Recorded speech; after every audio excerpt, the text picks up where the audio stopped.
aspects of tonight's meeting. A few notes for you: if this is your first meeting with us, you'll notice that you are muted and unable to mute yourself. You can ask to be recognized by raising your virtual hand. You can do that by going to the reactions button at the bottom of your screen and selecting raise hand. It's important not to raise your physical hands or to wave at the screen because we may not be able to see you among the participants. If you are on the phone, you can raise your hand by pressing *9 and *6 to unmute. Once you're recognized by the co-chair, I will unmute you. You may be prompted to confirm unmuting on your device. If you're using an older version of Zoom, you can access the raise hand feature by clicking the participants button at the bottom of your screen and selecting raise hand. The chat function is available for technical support only, not to ask questions of the co-chairs. You can send me a chat if you're having any technical issues, and I can walk you through whatever problems you may be having. And with that, I'll pass the mic over to you, Jane. Thank you, Saida. Thank you very much. As Saida said, it's the October meeting of the Landmarks Committee for Community Board 8. We have 2 applications in front of us. We will hear from the applicant, then the public, and then go into executive session and formulate a resolution, which will go to our full board on this coming Wednesday. And that's also a meeting that's on Zoom. We are here to vote on the context and appropriateness of the applications within the historic district. So with that, we'll go to number 1, 1133 Fifth Avenue. Is the applicant here? They're here. You're going to go ahead and confirm unmuting. So that's Aaron Ruley, Stephen Harris. And I'm assuming they'll want to do a screen share for their presentation. So they will. They should have the ability to. Saida? Yeah? I think Alejandro de Mesa should be unmuted as well as part of the presentation. Okay. Okay, there. Oh, so are we sharing, Saida, or are you? Yeah, you're sharing. Oh, I'm sorry. Aaron, I can share. You can. Thanks, Alex. While we're getting that up on the screen, I'd just like to say good evening to everyone. I'm Erin Ruley from Higgins Quaisbarth and Partners. We're the preservation consultants for the project at 1133 Fifth Avenue. And I'm joined tonight by Stephen Harris and Alex de Mesa of Stephen Harris Architects. I'm going to walk you through a bit of the history and context, and then Stephen and Alex will take you through the details of their design. So could we go to the next slide, Alex? So here we have 1133 Fifth. It's located on 5th between 94th and 95th Streets in the expanded Carnegie Hill district. It's a 14-story building, neo-federal in style. It has a setback penthouse story, and it has a primary facade on 5th Avenue and then secondary exposed elevations to the south and east. So the south elevation is visible over the straight mansion, which is immediately to the south of the building. The building was constructed in 1928 and designed by Emery Roth. Next slide. The application tonight is for work at the penthouse. So the penthouse is actually comprised of 3 levels for the building. So the 14th story, which is the uppermost floor of the main part of the building, and then the setback penthouse above, and then the base of the water tower enclosure, which we're seeing in this view. And the scope of work includes removal of this existing greenhouse on 5th Avenue. And that really reinstates the planar relationship between the primary facade and that setback penthouse. We'll then be proposing to modify the openings on 5th Avenue on the setback portion of the building. These have already been modified, and so this would be revising that existing opening pattern, and then replacing the existing non-historic railing along 5th Avenue, which is with the new design that's based on or inspired by the historic railing that once existed here. On the rear and side elevation, so here we see at the left is the exposed southern elevation, and the right is that east facing elevation. And so the proposed work here includes replacing the existing windows. They are aluminum windows in these modified openings, replacing those with new bronze windows. And at the level above, that you can see there's a curved greenhouse from the 1990s that would be replaced with new masonry construction, not increasing the footprint at all, just really modifying the cladding of that and bringing it in more resonance with the overall materiality and texture of the building. And then modifying some of the minimally visible openings on these floors and installing new pergolas and railings at these levels. And again, these are over secondary elevations. So there are a couple of broad themes that inform the perspective on this project and its appropriateness. First, there's been a long history of change at the building, at the penthouse, and at the broader Fifth Avenue context.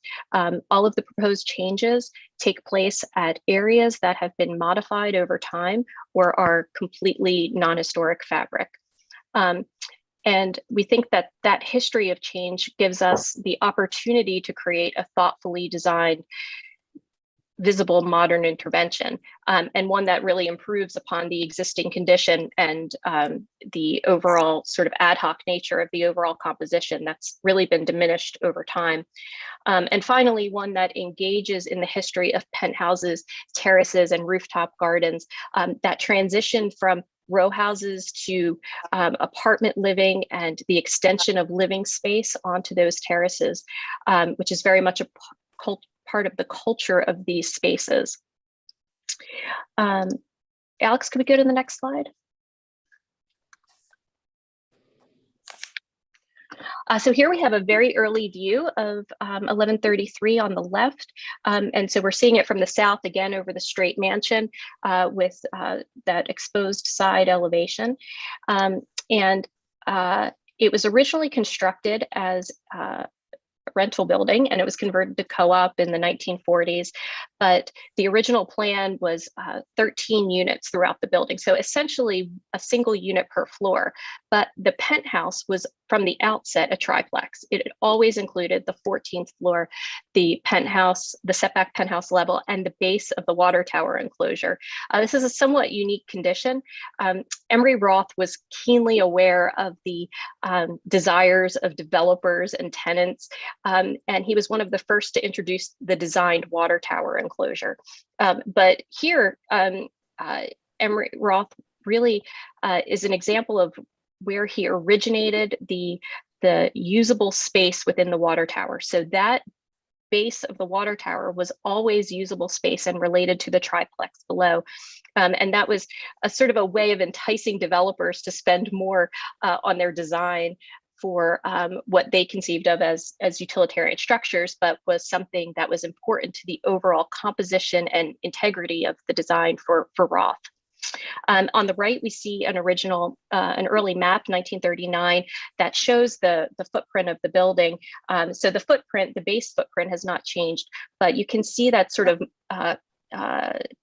modified U-shaped plan of the penthouse, and that has really evolved over time, and we'll see that in a bit more detail as we go through the presentation.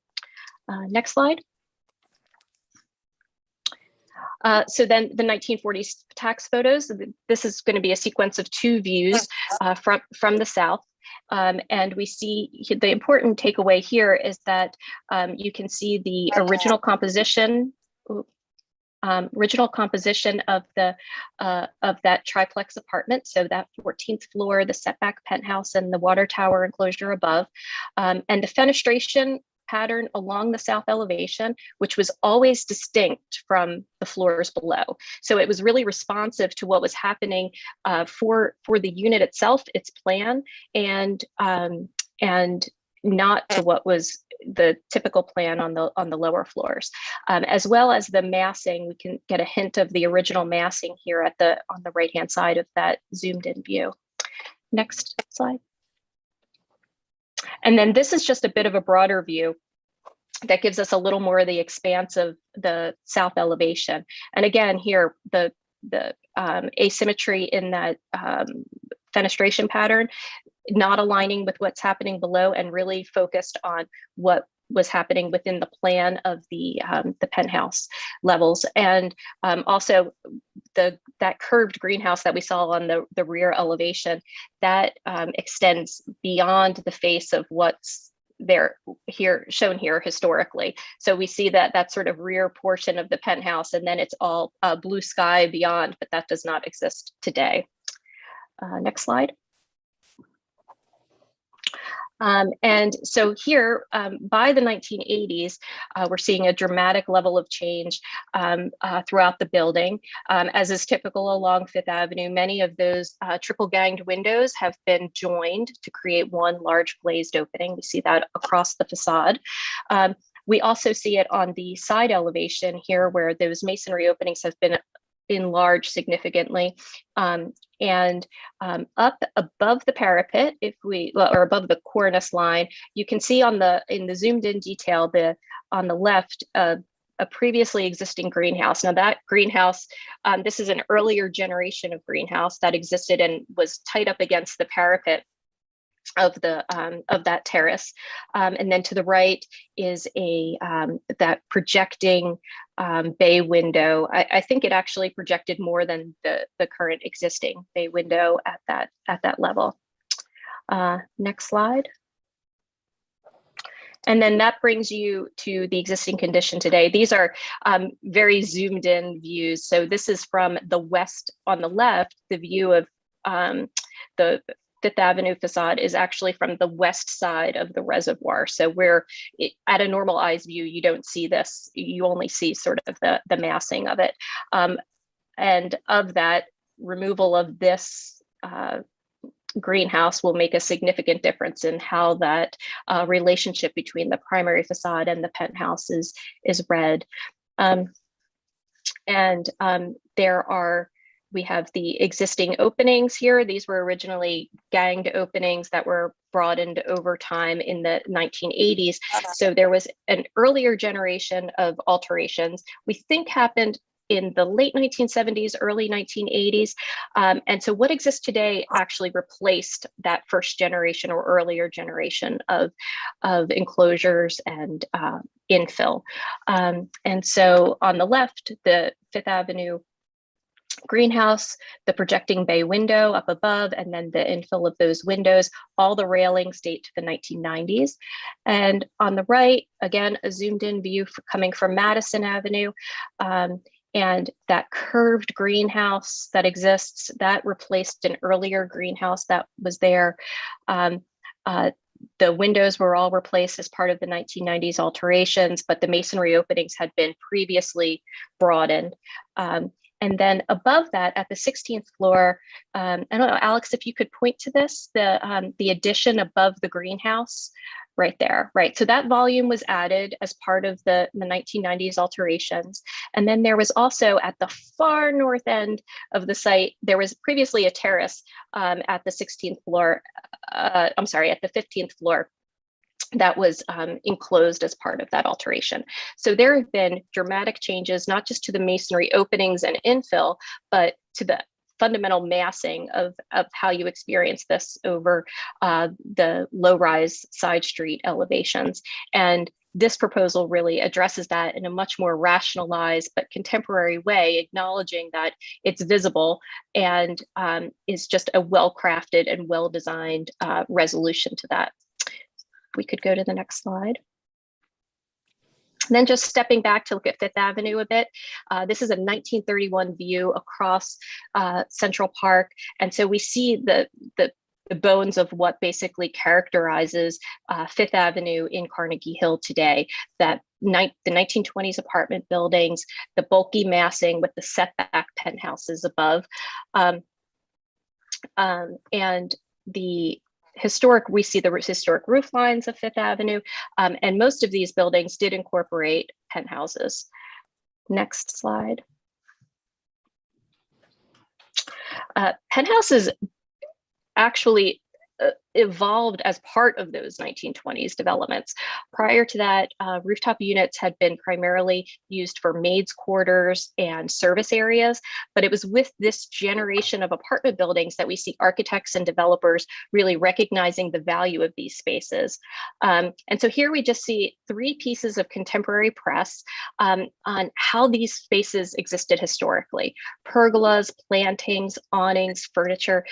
These were extensions of the living space and were very much part of the original intent of these designs. And if we could go to the next slide, we see how Fifth Avenue exists today. The evolution of these rooftops through additions and changes to masonry openings. There's a great diversity and varied character here. Of particular note is our neighbor to the north, immediately to the north of 1133, which is 1136 Fifth Avenue. And that has modified masonry openings, has fairly slender masonry piers between the windows. And that was approved by the commission in 2016, but that is our immediate physical context for the proposal today. And then on the photo to the right, 1125 Fifth, which is just across 94th Street from our site. And this is another Emery Roth building with a water tower penthouse. There is a series of modified openings at that penthouse, which is directly below the water tower. So a very similar contextual relationship to what we're proposing today. So these views give you a sense of how Fifth Avenue exists today, and we'll see these in greater detail as we go into the visibility studies. Can we go to the next slide? And then just before I pass the presentation over to Stephen and Alex, just to sort of walk around the terraces and give you the lay of the land. On the left, we have the existing and original corner pier of the building with the urn and that 1990s railing, which is just a simple picket with applied detail on it. And then next slide. The existing conditions along Fifth Avenue, we have the non-historic 1990s greenhouse, the modified openings at the immediately to the south of that. At the story above is that projecting window. And to the right, in the right photo is another modified opening. So these openings had been modified at least by the late 70s, early 80s, possible that it was earlier, but all of the infill dates to that 1990s alteration.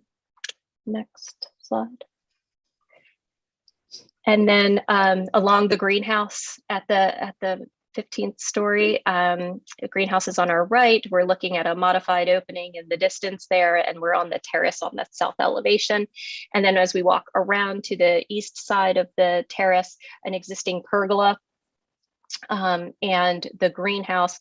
I would also note that there are, that greenhouse is flanked by two sections of masonry construction. So basically what we're going to be looking at is connecting those two sections of masonry by a new masonry wall that relates in a much more felicitous way to the overall composition of the facade, and then replacing this existing pergola with a new pergola to be placed a little bit to the north. And I think, is that, oh no, we go up to the top one more, right? The 16th story. So this is the base of the water tower enclosure. We have that contemporary infill within the opening there. And then this view looking east, we see in the center view, we see the addition that was added in the 1990s at the 16th story. And then below that, looking down on that curved greenhouse structure, which I like to refer to as airport modernism, and I think has no place really on a building of this type. But and then to the right is a view of the terrace at the 16th story. And I think with that, I'm just going to pass this either to Stephen or Alex, whomever wants to jump in. I'll jump in there, and thank you. I'm Alejandro de Mesa from Stephen Harris Architects. What I'll do now is just walk you through the existing and proposed elevations, and then we have some more three-dimensional studies that we can show you. So Starting on the left, you have the existing elevation of the building. As Aaron mentioned, the bottom floor of the apartment is the top floor of the main volume of the building, with the setback terrace in the middle and the base of the tower above. If we look over to the right on the proposed elevation, there's no change proposed to the window openings on the lowest floor of the apartment. But then as you go up to the setback terrace, we are proposing to replace the railing, the existing 90s railings, with a railing that is more contextual, more inspired by the original Emery Roth railing. And then beyond that, on the facade of the setback, you can see that we're proposing 3 enlarged modified openings and the removal of the greenhouse that's on the north side of the terrace. One thing to note also is that in the existing condition, you can see the middle opening on that setback terrace is not centered on the water tower or any of the windows below, but in the proposed elevation, you'll see that that center opening is in fact centered and slightly more rational with respect to the alignment of the tower and the building below. You'll note that we have about approximately 18-inch wide piers between each of the openings. The idea there was to sort of ground the volume of the tower above and really make it look like it was supported by masonry below. You can also see up on the 16th floor, we're proposing again to replace the existing 90s railings with a railing to match that Emery Roth inspired railing on the floor below. So now moving to the south facade, again, on the lowest floor here of the apartment, we're proposing to replace the south-facing windows that are east of this large chimney structure with new bronze window openings. Those are existing opening, the dimensions of those openings are existing. Those had been modified through a number of interventions, as Aaron pointed out, from the original. On the floor above, you'll see that existing greenhouse, and you also see the side of the greenhouse on the 5th Avenue facing terrace. On the right, you'll see in the proposed elevation, the removal of that existing greenhouse on the south side of the terrace and its replacement with a masonry volume that ties together the existing masonry volumes that are there. There's then a large multi-light bronze window opening within that volume to replace the existing greenhouse. On that same floor, you'll see the replacement of the existing pergola with a new one further north, which we'll show you on the next elevation. And then on the floor above, the existing condition, this is that volume that had been added in the 90s. It had a series of openings which we're proposing to string together and connect as one continuous opening within that same existing volume. You can see in the base of the tower beyond, new multi-light windows within the existing openings of that water tower.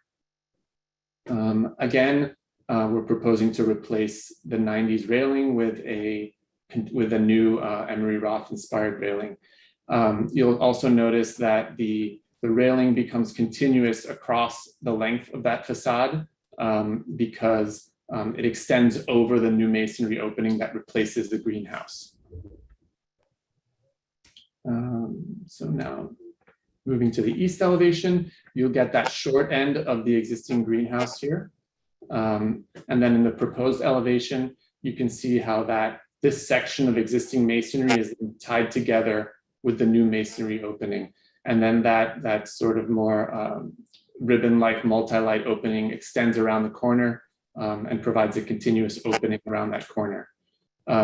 Full railing replacement here again to match the Emery Roth railing. And here you get a better view of the proposed pergola that's in the northeast corner of the terrace. You then also see the proposed railing replacement on the upper terrace on the 16th floor with a new pergola on that terrace as well.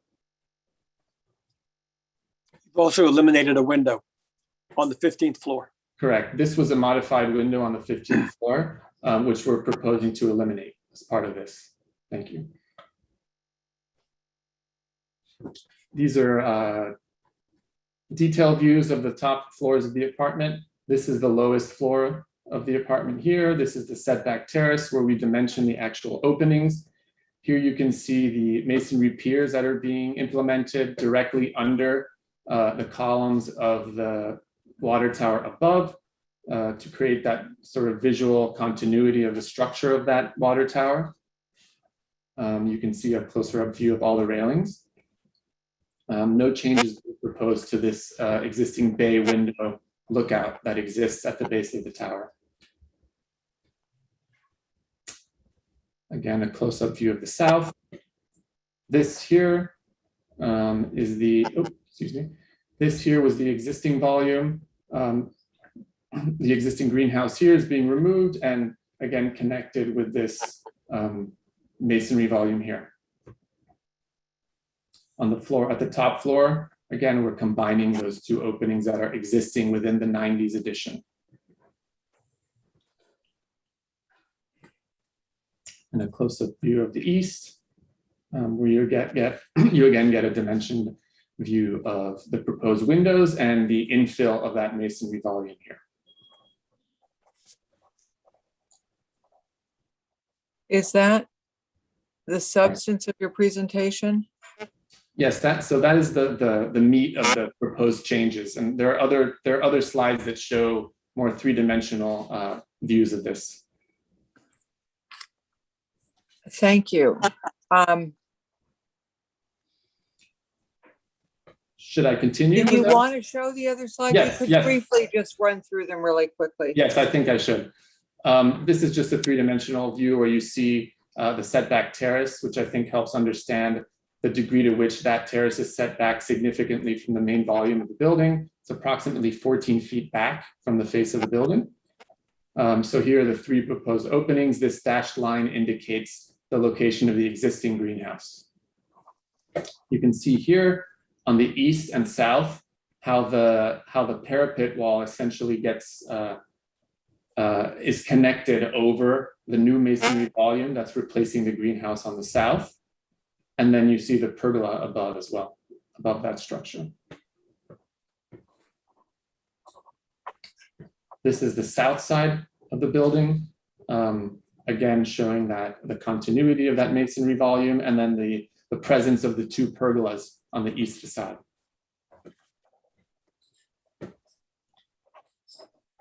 We then had, this is just a key map showing some views that we took.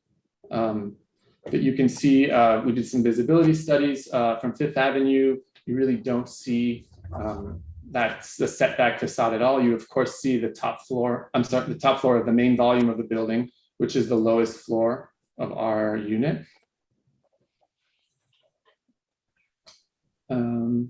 This is a photo of the mock-up that we did. You can see these orange 2x4s representing the proposed window enlargements. This is taken from a path within the park from across the street. Here's a closer view of it slightly further south. The greenhouse is there, so we couldn't quite show that proposed opening, but this gives you a sense of the height of the openings and also the— Just for a sec, I'm sorry to interrupt you. That greenhouse is staying, is that correct? No, this one is being removed entirely. Oh, it's being removed. Sorry. I'm just Okay. confused. So there's a third opening behind it, which will, form that tripartite window opening scheme. Here's the proposed. Oh, So I see. Sorry. No, it's fine. So that greenhouse goes away, and then that, the railing becomes continuous and more in keeping with what had been there historically. You also see here that we've superimposed the proposed railing design, which would have been inspired by the original Emery Roth railings. This is sort of a distant view from the reservoir. You see the building here in the distance. This is a slightly grainy, zoomed in view, but here's the proposed alteration showing the three openings from afar. These are just photos of the mock-up as viewed from 94th Street and Fifth Avenue. The orange line here, red line, represents the extent of the masonry volume that replaces the greenhouse on the south. Again, from 94th Street.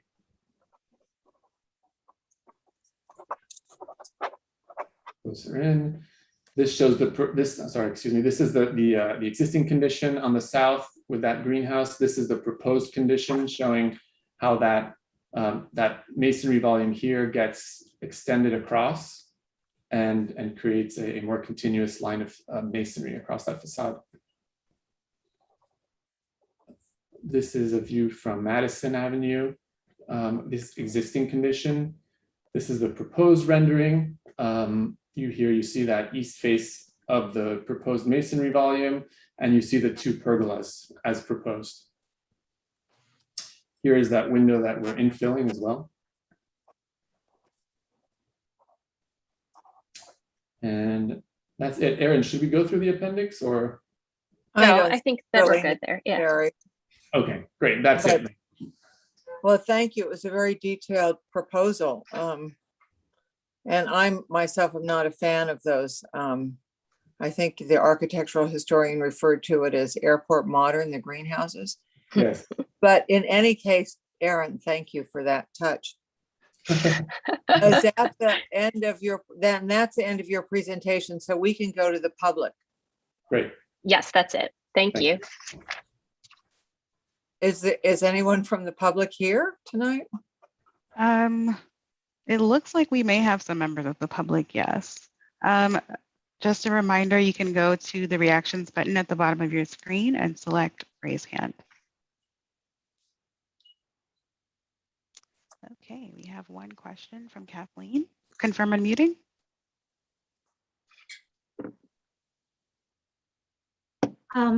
Yes, this is obviously a civilian Oh, question. could you introduce yourself and give your address, please? Oh, I'm Kathleen Steed, 1626 3rd Avenue in the area. And I was just curious about, I've never been to one of these meetings and was curious about it. I did have one question pertaining to the pictures of why is the brick not the same color? It looked like it was patched with different colors and that sort of thing. It looked very jumbled to me, unlike the drawings that were from the firm. I know it's probably a stupid question, but in any way, why is the bricks look so patched? No, it's a great question, actually, and I think that that's simply just a factor of all of the interventions that have happened over time. And so you would have had the original brick being that darker brown brick, and then as different changes happened over time, there were instances where it was painted, and there were instances where buff brick was installed. So it's really literally a patchwork of many years of intervention. Thank you. That's what I was curious about. Thank you, Kathleen. Is there anyone else from the public? We don't have any other raised hands. Thank you. So now we'll go to the members of the Landmark Committee who are here. We could go through the comments in alphabetical order. Okay, Elizabeth? Yes, I have a question. I'd like to see something where I can see the design of the fence. I'm glad to see that you got rid of the old one, but is this it? Yes, this is, so the proposed elevation above is what we're proposing, and the one below is a snippet of a drawing we found of the original Emery Roth design. So the proposed is a simplified version, but is very much inspired by what had been there historically. I'm having trouble understanding you. What was that? The drawing above is the proposed elevation, and the drawing below is a snippet from an original Emery Roth drawing showing what had been there historically. Okay. Now this is very, very faint. Do you have something more clear? Let me try to zoom in a bit.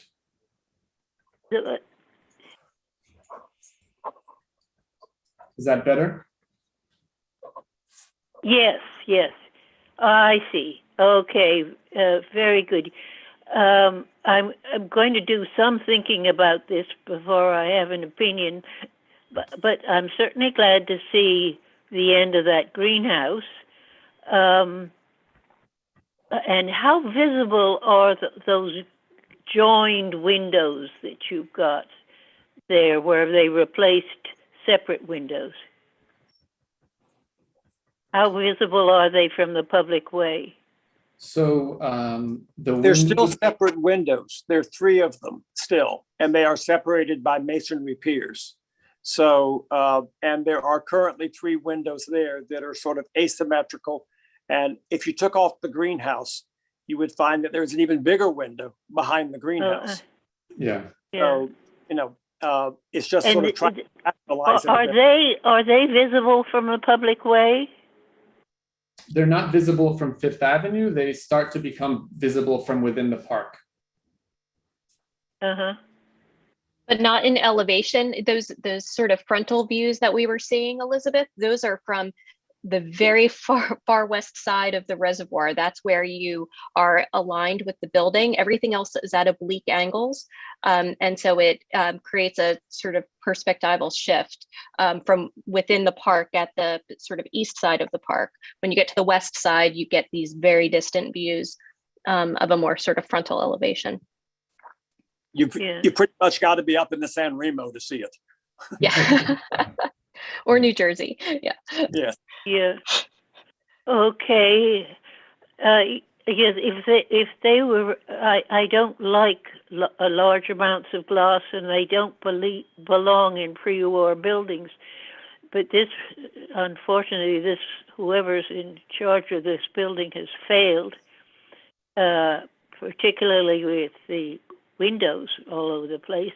And I think that these windows, that doesn't look very, it looks as though it's hidden by the cornice and hidden by the fence. And if that's the case, I can live with them. Otherwise, if they were visible, I would have to find them unacceptable. Anyway. Also, what we can't show in these drawings is that there is extensive landscaping on this terrace. There are trees, there are all manner of plants out on that terrace. So in fact, I don't think one will ever see them by the time the vegetation is in place. Thank you. Okay. Thank you, Elizabeth. Gail, confirm unmuting.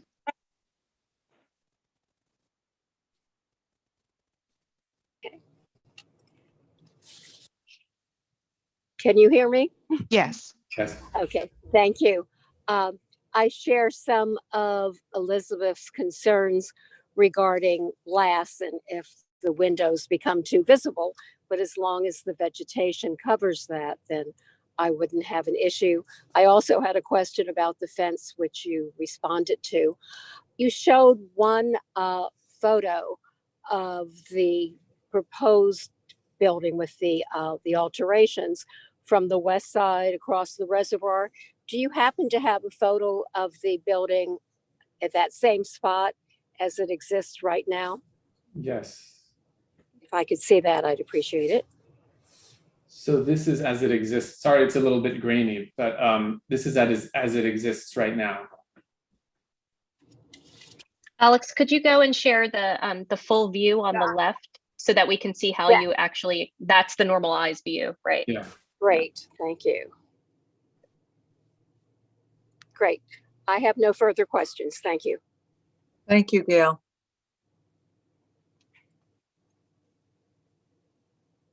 Alita, confirm unmuting. I'm sorry, Michelle, are you? Sorry, Alita. Thank you. Does the vegetation on the terraces as it currently exists, is there a plan for that, or has there been a plan, or is that ever part of the plan of this penthouse? There is a complete scheme developed by a landscape architect, which includes several trees, hedges, and quite a bit of vegetation on all the terraces. So that plan, in that plan, which was accepted or was approved by Landmarks, is that the plan that is determining how much window we see now? No, I do not landmarks takes vegetation into consideration. yes, they don't. They don't. So And- it's not part of the plan. It just is what it is now. And at this moment, it provides cover for those windows, but that's not part of an intentional plan, nor is it guaranteed for the future. Is that correct? There's no planting No, all on the terrace currently. There's nothing there now at all. yeah. It's this open terrace. Maybe Alex, we could go to the existing condition, the terrace view. And that the proposed plan would all be new landscaping. And the only structures proposed as part of that are the pergolas. There would be plantings elsewhere that are what Stephen is talking about in terms of things that would soften the view from the park and really resonate with the park environment. And Landmarks does not regulate plantings, but it's very much in the applicant's interest to have fully planted and experiential spaces out here. And that, again, is tied back very deeply to how these were originally conceived, these kinds of spaces. Well, Can you go back to her images of the terrace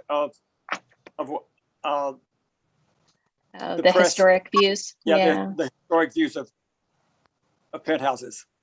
Mhm.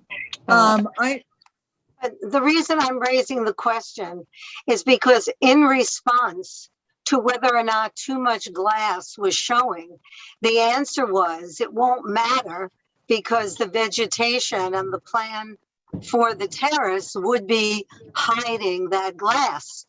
So Well, remember, Michelle, they're removing a greenhouse. We're Yeah. radically reducing the quantity of glass. Yeah, they're removing, no, I yeah, understand that. I was addressing the windows, not the greenhouse. I understand the greenhouse. I'm just trying to clarify because, and maybe this is just the answer, but the answer being that the vegetation is going to hide whatever the existing penetration is, and the fact that that greenscape is not mandatory to hide the vegetation, to hide the window, we cannot definitively say whether or not the fenestration will be hidden and whether or not it's as minimal as it could be. That's all I'm saying as a matter of understanding what your explanation is. I'm not judging it at the moment, but am I understanding to that be the case? Yes, you're correct. Okay, thank you. Alita? Thank you. So getting rid of the greenhouse, good. Changing the fence, good. But I agree with my colleagues. I think there's too much glass. I'd also like to go down to, I guess it's the 14th floor, that's the top, the bottom floor that they're working on to change the windows to bronze. Is that correct? Not on the west side, but only on the south. In the and east. So when you were showing a photo of construction, is that the south side that you were showing there? Where there were Oh, I see. No, the mock-up photos you're referring to, right? No. They look like there's work going on right now. They have some kind of ventilation stuck into other windows. The glass has been. Oh, I see. Yes. No, there's currently asbestos abatement happening, which is Okay. why that is the case. But I will So show you that. I guess, and I don't think David will like this, but I just would like to say that the 14th floor should go back to the historic windows or something more closely resembling the historic windows rather than the toothless look that's there right now. As long as they're doing work, it should be like the beautiful, I mean, for me, the multi paned windows up on the top that also seem kind of inconsistent with the big expanses of glass that are going in next to them. To me, that's odd. How much do you see it? I can't really, yeah, that was the photo I was talking about. I can't really tell, but you have those, the multi lights next to just broad, unbroken expanses of glass. And I'm sure it's a gorgeous apartment because the owner has missed no opportunity to put in more glass. But does it go with a landmarked, beautiful, pre-war building, not so much for me. So I'll have to see what my colleagues have to say, but I would vote to, as long as you're doing windows, to put them back the way they were. Windows are a big deal for this committee, or at least some members of this committee. Thank you. Thank you, Alita. Jane, could I just add that if we look at the views from the street, Alex, I don't know if we can go back to the broader view of the side elevation, perhaps. And, we're looking at this in elevation. And so we do get a lot, you see the detail of the opening and the pattern, but when you're at the street level, looking up in the mock-up view, you really, it's with perspective, you don't get head-on views of the configuration of the windows at these levels. It's really only at the distant views where you have any sense of how those windows are configured on at least at the setback stories. Thank you. I think we'll add continue. something, Jane? I'm sorry, but you can see them from behind the reservoir, which I guess is an advantage for them of seeing water. But for anyone who's there, they can see those big expanses of glass, and I guess that's a concern for me. So I'll stop here. Thank you. I appreciate that. Thank you, Alita. Saida? Christina? Yes. Thank you for your presentation, and my questions have been answered. I can support this. Thank you. Thank you. Is that it for committee members? Only David and myself are left? Yeah, and then Kimberly as well. Okay, let's go to Kimberly, and then I'll talk, and then David can talk. Thank you, Jane. The only question I had, and forgive me if this has been answered already, but the new bronze framing for these windows, are the other windows in this building also bronze framing? Or are they all going to be in kind? The building has a variety of windows currently. It has aluminum windows, and it has wood windows, and probably others that we're unaware of, but there's quite a mix of materials right now. The building does not have a master plan with landmarks. That was going to be my next question. Okay. The vast majority of the windows are bronze anodized. So they're trying to be bronze with aluminum. And so these will have a spectacular level of detail and profile that it can't be realized in those sort of aluminum retrofit windows that exist today. Awesome. Okay. I'm still on the fence about whether I will support this application. I'm glad to see that we're reducing the amount of glass on this building, but I hear my colleagues' concerns about that. Thank you. Thank you. That's it, Jane. Okay, thank you to everyone. I must say that I am supporting the application 1,000%. I think the applicant has really done an admirable job. Simply by removing the greenhouses alone, I would support the application. The highest quality of materials are going into this sort of renovation restructuring of these penthouse floors, the bronze framing, the adding of the masonry wall, the 2 new pergolas, just the reduction of the greenhouses themselves. So I want to commend the applicant. I don't mind the large windows. They will be barely visible, and I walk around the reservoir practically every day, and you don't look up just to see those windows. So, and I also feel that it's the landscaping is not part of the application. So I would support this application as it presented. Thank you. David? Jane, you had the last word before you gave me a chance to speak ahead of you, because I do support it, but I do have a couple of questions. The bronze windows, are they all the new windows, or are they just some of the new windows? All of the new windows. Okay. And the masonry is to match the original masonry, the original brick? Correct, yes. And one question I had was whether you had thought about the proportions of the columns that are supporting the water tower. They seem to me possibly to be a little bit thin. One of the things I think that is misleading about an elevation is you're only looking at one surface. In fact, the glass is set to the interior of those columns. So you will see them on the oblique. I don't know if you've ever seen a drawing of the chair leg, but if it's drawn in elevation, it looks very delicate. When you look at it in the flesh, it's the diagonal dimension that becomes the prominent one. I think, in fact, the columns will appear much more substantial than they are. The pilasters, which are above them, are about 2 inches deep. These will be almost a foot deep before you get to the glass. So they'll have a kind of diagonal substance to them that you're not reading in a pure elevation. That's just the nature of the beast. That's very helpful. I'm familiar with chair legs. And I'm familiar with recessed windows. Okay. And I do congratulate you on a very, very thoughtful presentation. I'd also like to say that buildings evolve over time, and sometimes it's appropriate to do a replication when you're doing a renovation. But I don't think this is necessarily a restoration project. I think that this is a project that improves the penthouse. I think it is very thoughtfully done.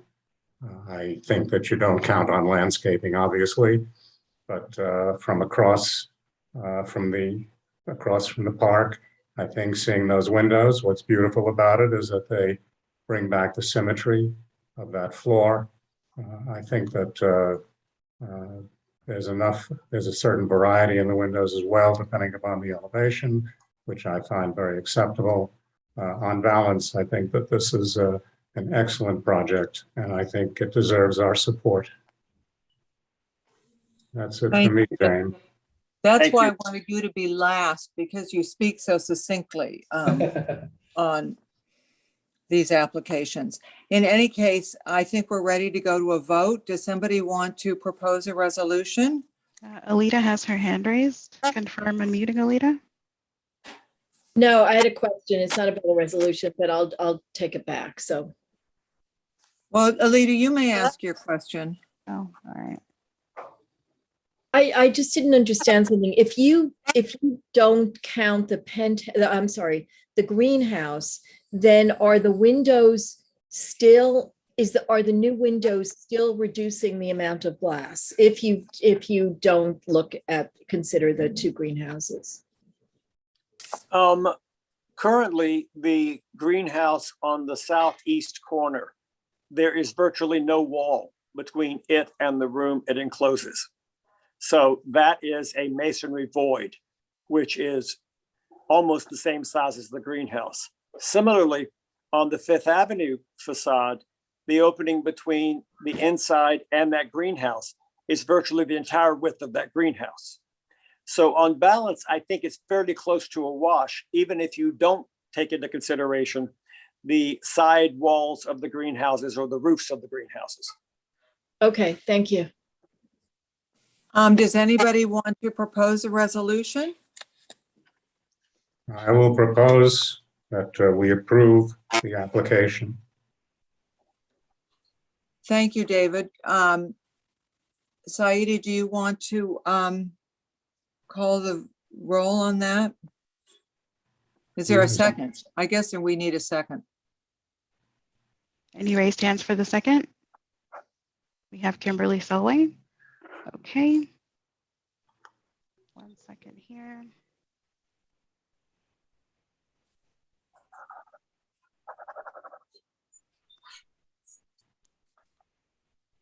And I will go ahead and unmute everyone.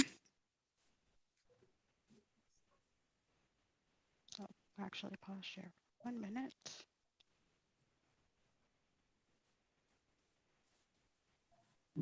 Elizabeth, confirm unmuting. Elizabeth? Okay, I just raised my paw to second the motion. Okay. So we're going to start with the roll, but I'm unmuting everyone. So just give me 1 second.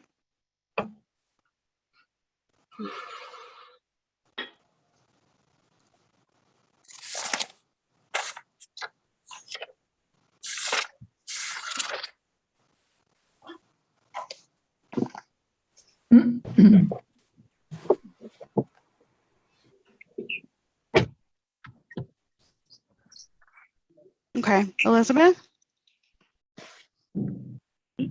You're calling the roll? Yes. Yes. Gail? Yes. Michelle? Yes. Alita? Yes. David? Yes. Jane? Yes. Christina? Thanks. Yes. Kimberly? Yes. Great. Thank you. And thank you to the applicant for a wonderful presentation. Thank you very much. Thank you for your time. Okay. So we're ready for the next. 7 East 81st Street, Alex Galt, architect. A 4-story row house designed by Griffith Thomas and erected in 1878-79. Application is for the removal of existing stucco across the front of the building and reconstruction of facade in limestone. So is the architect here? Yes. Pierre?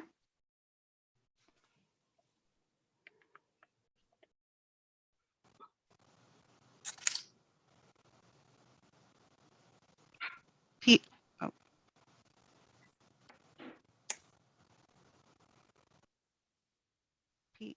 Okay, Pierre, can you hear us?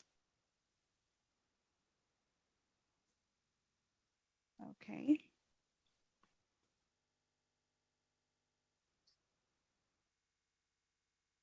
I can hear you. Okay, are you ready? Yes. Go ahead.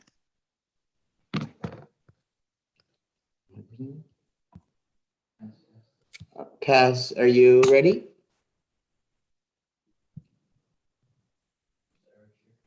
Yes, you should be able to share your screen. We can see your presentation. You can go ahead whenever you're ready. Hi, actually, Saida, can you unmute Sarah Sure, please? She's the one providing the presentation this evening. Ah, okay. Thank you. Thank you. Sorry, I kept trying to unmute unsuccessfully.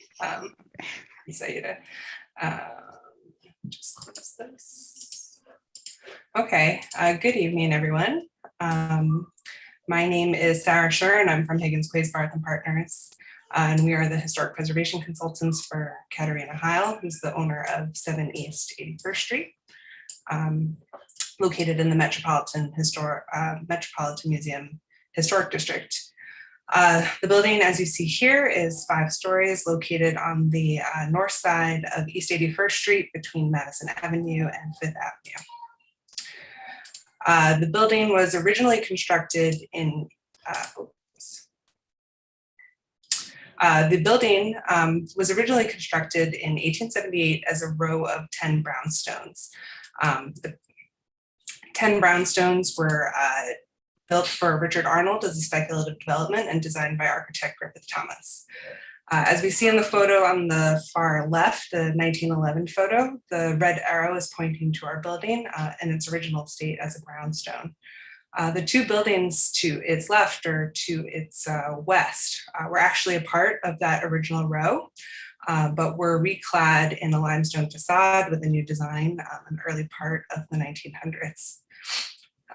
As we go to the 1940 view, we see the building a little bit better in its original state as an Italianate brownstone with a sheet metal cornice, window enfranements, pedimented lintels at the piano nobile level and a stoop, as well as a balustrade in front of the window at the piano nobile level. We see by the 1940 tax photo, the building to the right or to the east is no longer a brownstone, has been reclad in brick. And the building that we saw in the far west here has been demolished and replaced with a 1-story structure to serve the corner apartment building on 5th Avenue. And then by the landmarks designation in 1977, the building has been substantially altered to the condition that we see today. The stoop has been removed, all of the detailing has been stripped, windows have been replaced, and the brownstone has been stuccoed and painted over. Additionally, through-wall grills have been added to the front facade on the eastern bay. And the only remaining historic fabric at this point is the sheet metal cornice at the top of the building. The result is a heavily modified facade that's part of a row of buildings that have been reclad, which we'll see all of the 10 buildings have been either reclad or rebuilt at some point in their history. As we'll discuss in this presentation, the construction of the Metropolitan Museum had a tremendous impact on the residential development and design within this area of Upper East Side. As the Met evolved with its various additions, so too did the row houses. So we feel that given the poor and altered condition of 7 East 81st Street, that there's an opportunity to really enhance this facade to provide a new design that's appropriate for the Metropolitan Museum Historic District.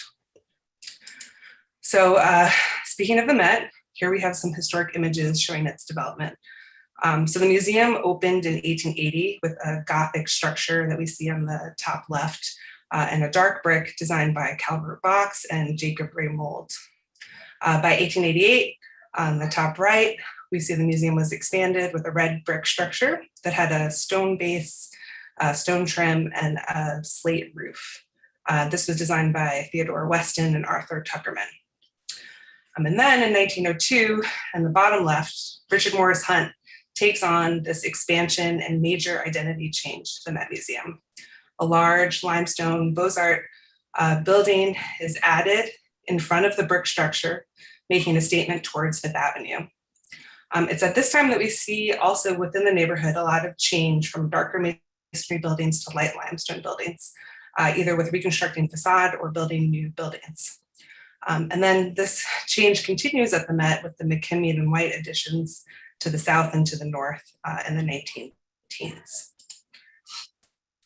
So at the time when that first wing of the Met was being constructed, much of the neighborhood was being developed with brownstone row houses. There's still many extant examples of intact brownstones within the district that represent this period of development, and we're seeing 4 examples here.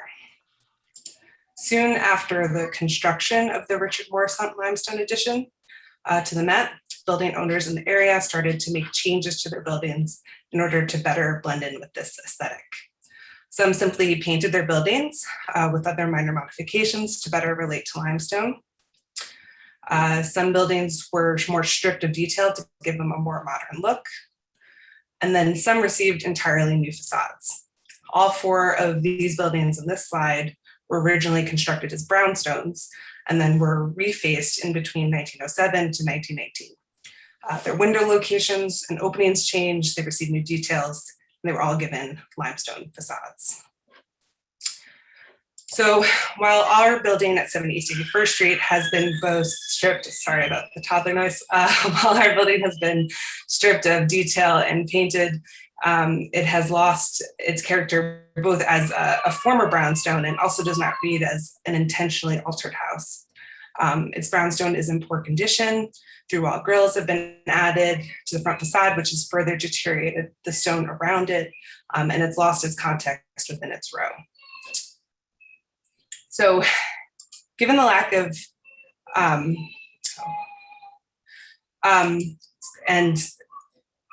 given the lack of identity and character at 7 East 81st Street, we feel this is an opportunity to continue the spirit of the new facade as a new identity to enhance the historic district. And our building is less than half a block away from the Met, as you see here. And as you look down East 81st Street, you're really seeing the presence of the Met. And we would like to have a building that both relates to the district and that building that really created the district around it. So here is an elevation of the original row, the original 10 buildings that were all once brownstone buildings.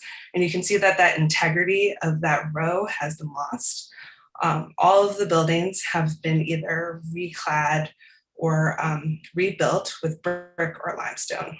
And here we can see that in the photo. So this is our building, 7 East 81st Street. And then we see limestone reclad here, and then here and here, and then brick at the other buildings. And then this one was once a limestone building that was cut down to 1 story. So the proposal before you today is to reconstruct the existing stucco facade with a new limestone facade with details to better relate to the historic district. So the proposal is to keep the one remaining piece of historic fabric at the front facade, the sheet metal cornice, to paint it a limestone color to better relate to the rest of the facade, which will have new limestone cladding on it. And then to recenter the windows to give this more of a traditional limestone row house feel. At the top 3 floors, we have new window enfraiments, all limestone, with wood 4/4 windows. And at the piano nobile level, wood casement windows with bracketed lintels and a balustrade at the base of the windows, which we also saw in the 1940 tax photo at our building. At the base, keeping a rusticated stone base, but with limestone, new wood doors here, and then a new iron gate to better relate to the new design. And here's a rendered elevation showing what that would look like, the painted sheet metal cornice, keeping that one piece of historic fabric that we have left, and then creating a more rational design for the rest of the facade that's taken from the historic district and we think goes very well with the block. So here that shows all those details, keeping the cornice and the rusticated base, but painting and then making limestone at the base. And then these details, the balustrade at the first floor, 4/4 windows, lintels and enfraiments coming from details from around the district. And you have some of the details coming from these buildings. This one is on our block at 21 East 81st Street. So just some details. The balusters of the balustrade will be solid limestone, will be in front of the windows at the piano nobile level. The entablature, as you can see the details here, for the window enfraimment, will all be taken from details from around the district and will be done in solid limestone. The face of the limestone will be 4 inches thick. The windows, as I said, will be wood and double hung in operability to match historic precedents within the historic district. And then this shows the bracketed lintel at the piano nobile level, which is also taken from the historic district. So here's an elevation, and then the rendered elevation again, just to show all of these details together. And the material sheet, so we have limestone cladding with beige painted windows to blend in with limestone, as would be typical with this types of buildings. A dark green painted doors with brushed brass hardware, and then black for the iron for the new areaway fence. And so here we have the proposed facade within that context of the altered row. As I mentioned, this used to be 10 houses of brownstones that's all now have been altered or rebuilt into more modern designs with a lighter masonry aesthetic. And then here's a rendered elevation within a photo showing that. So here, just to summarize an existing photo and the proposed rendering, we really feel that this building has been significantly altered and that the only surviving historic fabric is this cornice. And this is an opportunity to really enhance this facade and this block and to bring a design that's very appropriate to the district and is inspired by how the district evolved as the Metropolitan Museum evolved over time. And with that, I'm happy to answer any questions. Why don't we go first to the public? Is there anybody from the public? Just as a reminder, you can go to the bottom of your screen, click the reactions button, and select raise hand. No raise hands from the public.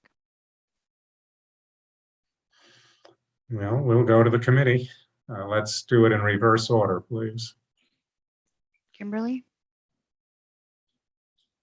I'm not used to being the one to go first. I normally learn so much from Elizabeth Well, and Gail. we're putting you on the spot, Kimberly. Yes, I appreciate it, David. I was thrown off a little bit because this presentation looks a little bit different from what was uploaded to the community board website. So it looks like from this, what you're showing here, this looks much more in kind from what I am seeing on our website. So my initial reaction is I'm glad that this isn't as jarringly different as what's there. I don't think I have any further questions, but I do appreciate every effort to bring this back in line to what would have been contextual to the building and the time that it was built. Thank you.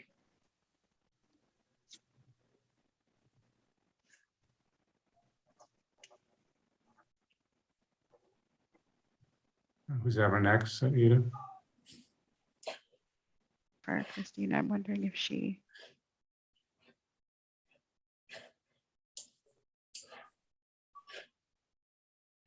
Okay, Alita.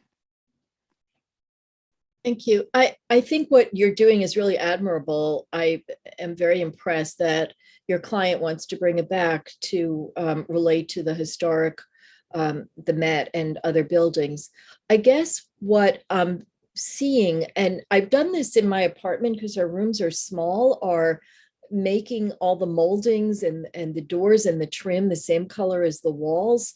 And in doing that, you lose all the detail around the windows and it just looks very modern. And you're not making it modern because you're putting in those details to relate to other historic structures, but yet at the way I'm seeing it, it blends in too much and looks just much more one note, I think, than maybe it is in three-dimensional. I don't know, but that's my comment. Other than that, I have to say that I think it's again, I'm really impressed that that's something that your client is wants to do. Thank you.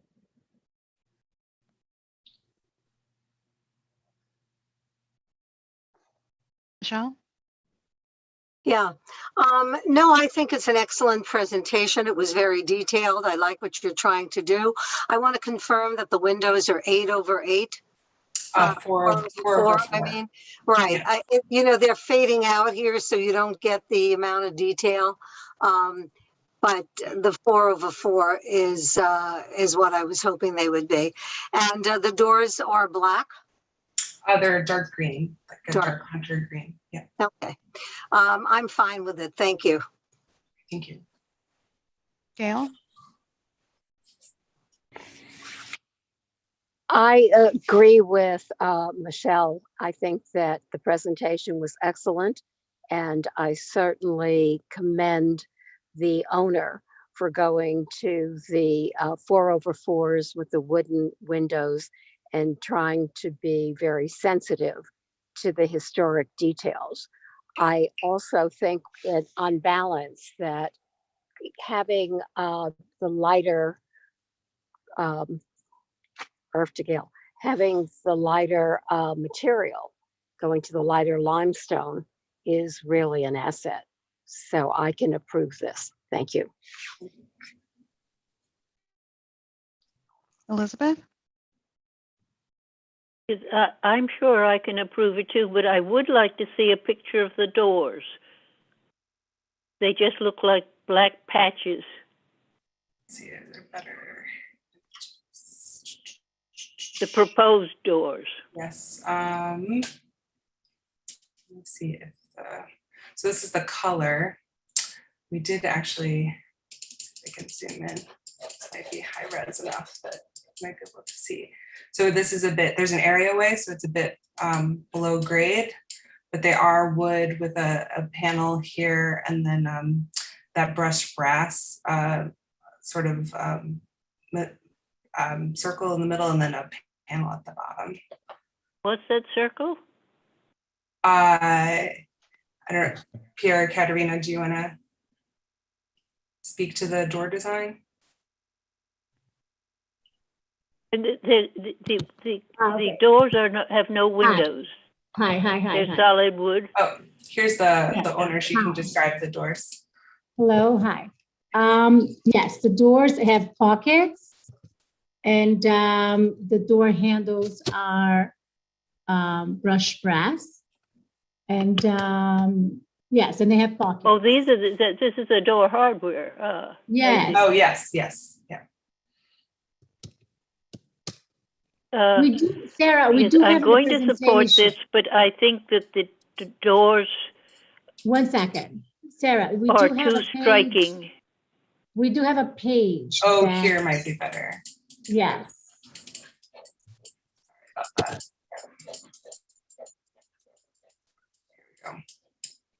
Oh, what is the stream here? There's no.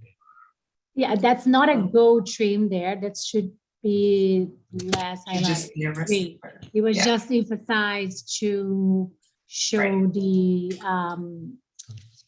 contrast, but that's Right. not gold there. That's not gold there. It's just Right, all this green. would just be a panel in wood painted, yeah. And so what is the circle, Katerina? That's just, the handles to open the door and close. Okay. It's very traditionally from the style. We're trying to be as traditional as possible and less intrusive as possible with the architecture of the neighborhood, and try to go back as much as we can to an original detail. But that doesn't have to be like that. It can be black, it can be whatever. If you guys have any recommendations, we are happy to take in any suggestions. Okay, thank you very much. Thank you, Elizabeth. Jane and David? Well, we'll give Jane a chance. Oh, we do have a raised hand from Alita also. Sorry, Alita. So we have, Could I just ask a question, David? Is that yes, okay? yes. Thank you. I just want to make sure and confirm that you are not looking to expand the areaway in front of the house. No. No, Okay, It'll not at remain all. as is. The only thing changing in the areaway is a new fence. Thank you. Jane, I'm a traditionalist, so I'll ask you to go next.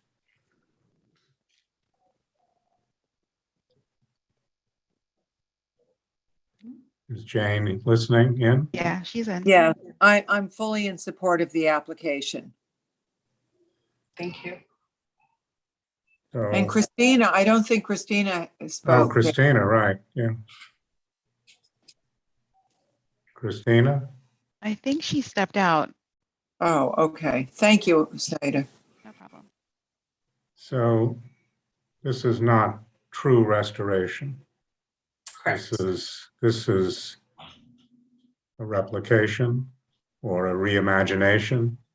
So, yeah, it's a new design for facade that's based on historic details Right. within Right. the district. And it's Which is how evolution. all the buildings were sort of reinvented throughout the district. Right, right. And its evolution is supposed to, and I guess it does to some extent, parallel the evolution of the Met. Right. Yes. But in the final analysis, you got to look at it and decide whether it's the right solution or not. And in my judgment, I think it's a very good. I think it's a very good design.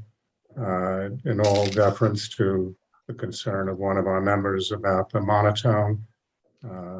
When you look at the enfrainment of the windows and the rest of the limestone detailing, I think you'll find that it's typical for most limestone buildings. They don't change materials to make those details work. They keep them in the same.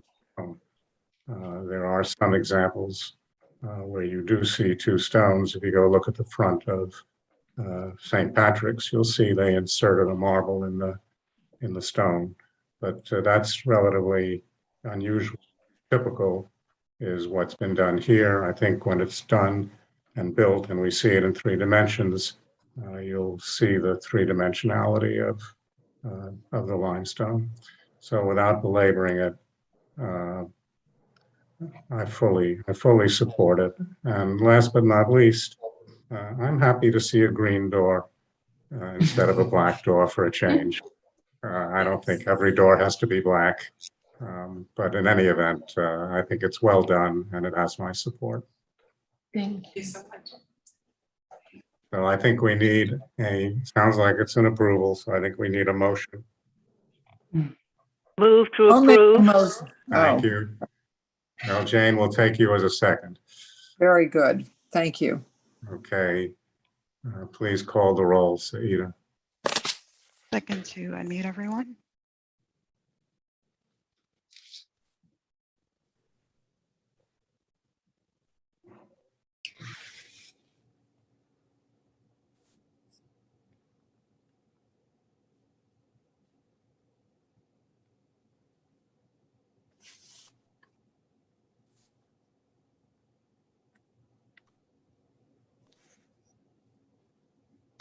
Elizabeth?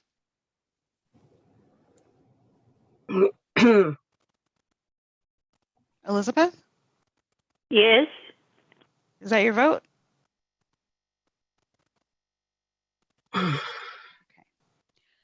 Gail, Yes.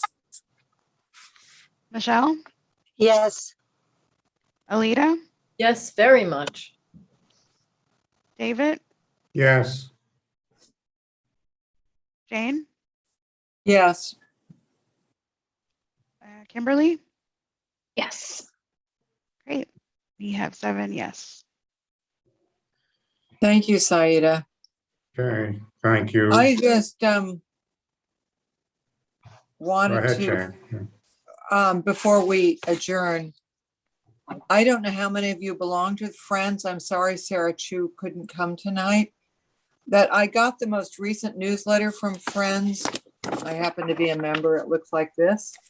And on the inside, there's an article highlight from Landmark Preservation. I know it's in reverse. But the article is on what they've done in the preservation front, which include, 3 East 89th Street, the gallery renovation there, the Jeannie Greenberg proposal, which we heard twice. And they also discussed the Rockefeller wing at the Metropolitan Museum of Art, that replacement of the glass curtain wall. What I was surprised at in reading this article about their preservation efforts is that, for instance, that for 3 East 89th Street,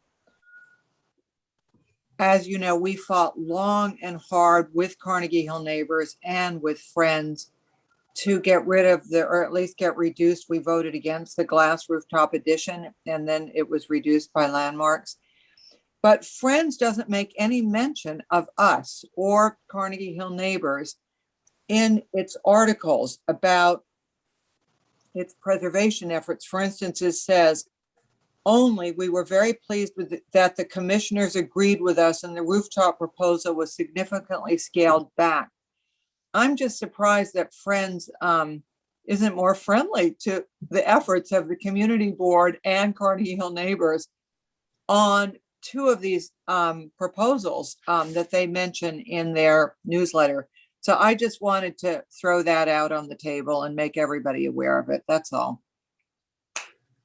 Thank you, Jane. It is a disappointment. Thank you, David. I'm sorry Christina isn't here too, because she's on the board of Friends, as is Sarah. There is someone here from Friends. Would you like me to unmute them? Yes, please. If they want to speak, I don't know. Hi, this is Laura from Friends.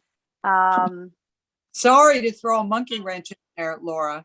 No, that's totally fine. We are aware of, just give me 1 second. We value the community board and Carnegie Hill neighbors and everyone else in all of our fights. The one thing with the newsletter that I have to say is that we're very tight for space in the production of this, and we had to edit it down a lot to make it fit. But we're always here. We're always supportive of the community board, and we partner with all of our, not only Carnegie Hill neighbors, but also HDC, MAS, Civitas in all fights. So we are always very thankful and always participating as when we can, and we're always happy to join efforts. Well, thank you. Thank you. Well, in all deference, I think that Jane's point is well taken, because it doesn't take very many words to say that that it took the effort not only of Friends, but of the community board and Carnegie Hill District. That takes one line.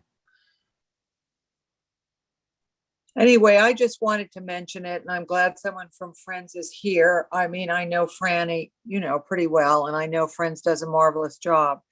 But I just do think on some of these issues where we really are the first step in the public approval process, and certainly Lo Vandervalk at Carnegie Hill Neighbors was very involved with 3 East 89th Street, even more so probably than the community board. That's all I want to say on the subject. And thank you for your comments. And I'm glad you're here tonight. Is there anything else under new business, David, that you wanted to, or anyone else? I have nothing. We have a raised hand from Elizabeth. Yes, I just would like us in the future to address the problem of staff level approvals and see if we can work with other community boards, because I've been sent stuff from all over Manhattan, listing of the horrors that they feel be approved at staff level that used to go to the commission and therefore to us. And my idea would be sometime to say that the applications that used to go to the commission and now go solely to the staff at least be sent to the relevant community boards, something to check on these pretty eccentric and not so great determinations by the staff.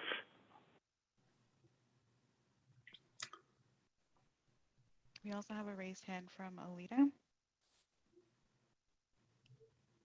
Thank you. My recollection, and I think I've mentioned this, is that when they first approved the changes, the amendments to the rules to allow for more staff level approvals or different kinds of staff level approvals, there's supposed to be a mechanism, and someone correct me if I'm wrong, for public review or public input, but there is no opportunity. We don't even know what they're doing. So maybe that's a way to approach it, is to say that we should have notice of what the staff level is approving and an opportunity to have input as seemed to have been required. Because remember, they had the first iteration of the amendments and that didn't pass. They revoked them, or they just didn't put them out for a vote. And then the second one was supposed to be cognizant of a community's input.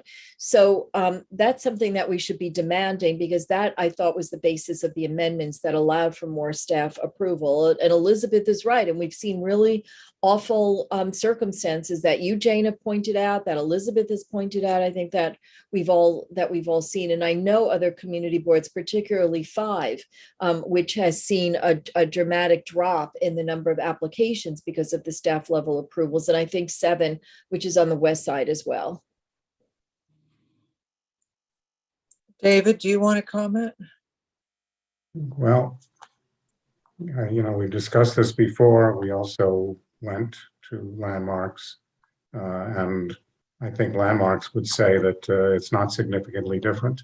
But I think Elizabeth's point is well taken. We all have only so much time also. So the question is, if we do get notified and we do get all the materials, somebody is going to have to take the time to start going through it. And then if that person is not happy with certain things and they have to bring it to the attention of the rest of the board, I'm certainly in principle in support of Elizabeth's idea. In practice, I'm not sure if we can work it out, but I'm certainly open to talking about it. Well, one thought I had, David, is that maybe we should wait until we see who's going to be the commissioner when our new mayor, I'm assuming it will be Eric Adams, is sworn in on January 1st. Well, that's a good point, because we might have Sarah Carroll, but we might not. Well, I certainly get the feeling he's going to bring in his own team. Whether it extends to Sarah's role or not, only time will tell.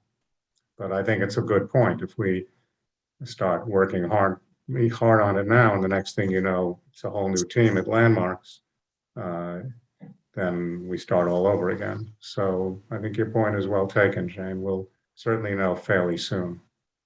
In the meantime, just to get the ball rolling a little bit, it's Elizabeth, do you want to take another stab? I know you drafted the last letter. Do you want to draft another letter? that we can have waiting in the wings?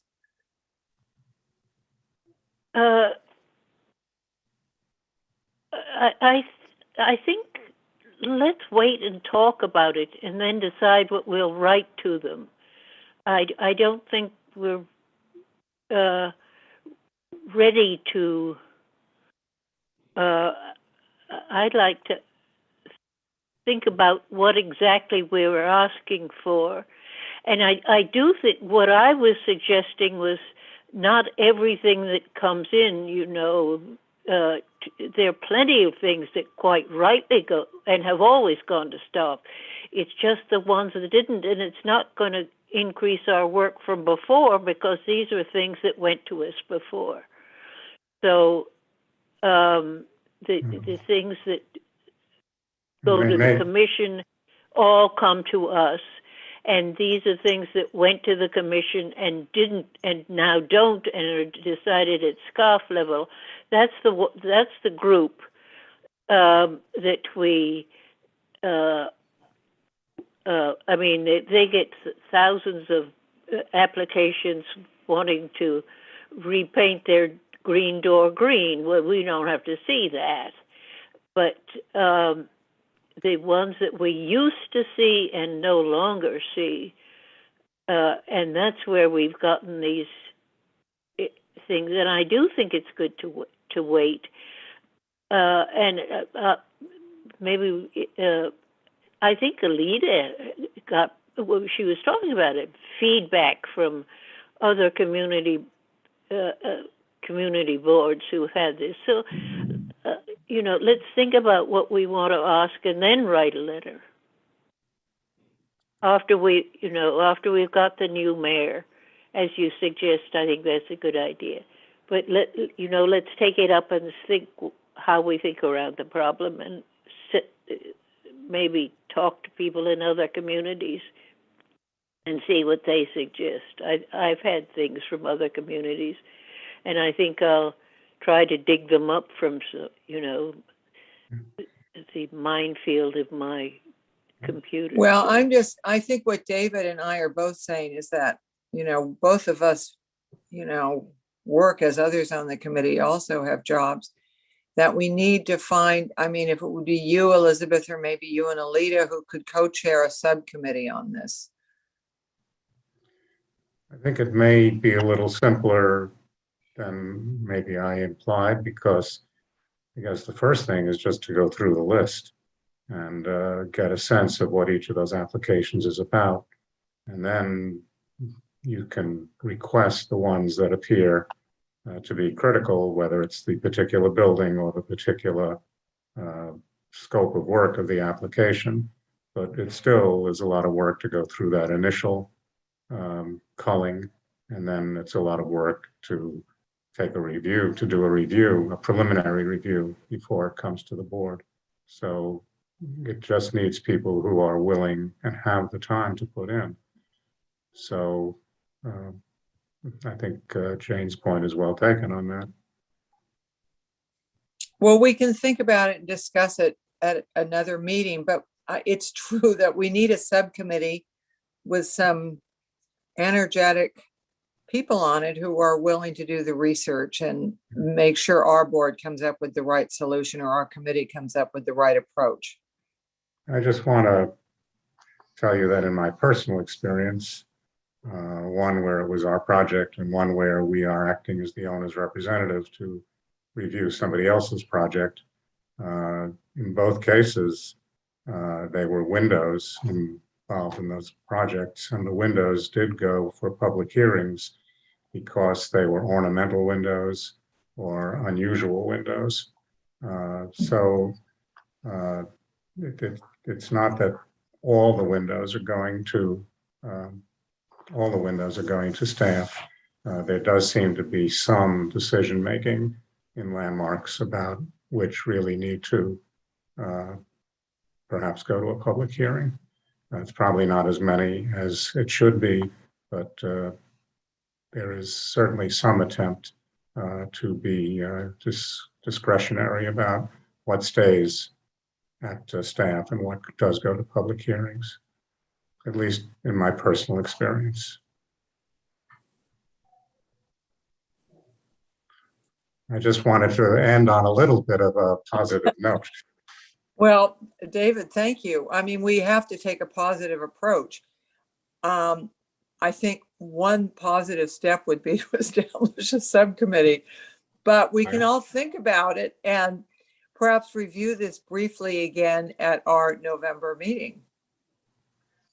Would that Okay. suit everyone, or should we wait till January when we have a new mayor?